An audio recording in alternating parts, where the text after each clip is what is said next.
सबसे बड़ी मतदाता सूची हमारे पास। सारे मीडिया के समक्ष ये कहना कि अगर मतदाता सूची में आपका नाम एक बार और है तो आपने 2 बार मतदान किया होगा, और मेरे सर सारे मतदाताओं को अपराधी बनाना और चुनाव आयोग शांत रहे, संभव नहीं।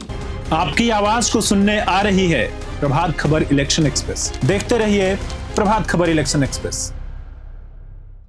7 दिन में हलफनामा या देश से माफी। चुनाव आयोग और सियासी दलों के बीच चल रही तनातनी में आज एक नया और बेहद तीखा मोड़ आ गया। मुख्य चुनाव आयुक्त ज्ञानेश कुमार ने आज सीधे तौर पर कांग्रेस सांसद राहुल गांधी पर अब तक का सबसे बड़ा हमला बोला है। एक प्रेस कॉन्फ्रेंस में सीईसी ज्ञानेश कुमार ने राहुल गांधी का नाम लिए बगैर लेकिन सीधे उन पर निशाना साधते हुए कहा कि चुनाव आयोग और मतदाता सूची पर लगाए गए उनके आरोप पूरी तरह से निराधार और झूठे हैं। इसके बाद उन्होंने एक ऐसा अल्टीमेटम दिया जिससे देश की सियासत में हलचल मच गई। सीईसी ने 2 टूक कह दिया, अगर उनके पास अपने दावे का कोई भी सबूत है तो उन्हें 7 दिन के भीतर शपथ पत्र यानी हलफनामा दाखिल करना होगा, और अगर वो ऐसा नहीं कर पाते तो उन्हें पूरे देश से माफी मांगनी होगी। यह पहली बार है जब चुनाव आयोग के शीर्ष पद पर बैठे किसी अधिकारी ने एक ऐसे बड़े राजनेता को इस तरह का सीधा अल्टीमेटम दिया है। अब देखना यह होगा कि इस सीधी चुनौती का जवाब किस रूप में सामने आता है।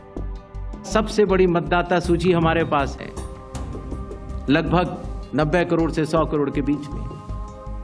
सबसे बड़ी मतदाता सूची, सबसे बड़े चुनाव कर्मियों की फौज, सबसे ज्यादा मतदान करने वाले लोगों की संख्या, और इन सब के समक्ष, सारे मीडिया के समक्ष ये कहना कि अगर मतदाता सूची में आपका नाम एक बार और है तो आपने 2 बार मतदान किया होगा और कानूनी अपराध किया होगा, और मेरे सर सारे मतदाताओं को अपराधी बनाना और चुनाव आयोग शांत रहे, संभव नहीं। हलफनामा देना होगा या देश से माफी मांगनी होगी, तीसरा विकल्प नहीं है। आपके माध्यम से मैं ये भी कहना चाहता हूं, अगर 7 दिन में हलफनामा नहीं मिला तो इसका अर्थ ये सारे आरोप निराधार हैं, और हमारे मतदाताओं को ये कहना कि वो फर्जी हैं, इसके ऊपर जो भी इस बात को बोल रहा है उसको माफी मांगनी चाहिए। महाराष्ट्र में वोटर लिस्ट बढ़ी, समय रहते जब ड्राफ्ट सूची थी तो दावे और आपत्ति क्यों नहीं जमा कराए गए? जब रिजल्ट निकल आया तब याद आया कि ये गलत था, और एक भी मतदाता का नाम सबूत सहित आज तक चीफ इलेक्टोरल ऑफिसर महाराष्ट्र को नहीं मिला। चुनाव हुए 8 महीने हो गए। महाराष्ट्र में क्यों नहीं उच्चतम न्यायालय में चुनावी याचिका दायर की गई?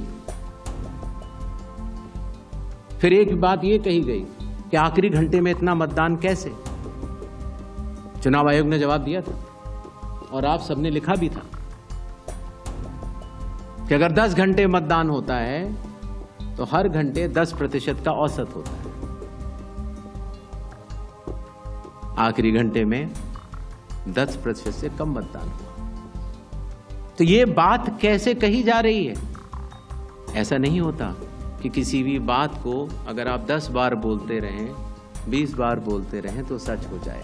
सच सच होता है, और सूरज पूरब में ही उगता है, किसी के कहने से पश्चिम में नहीं उगा।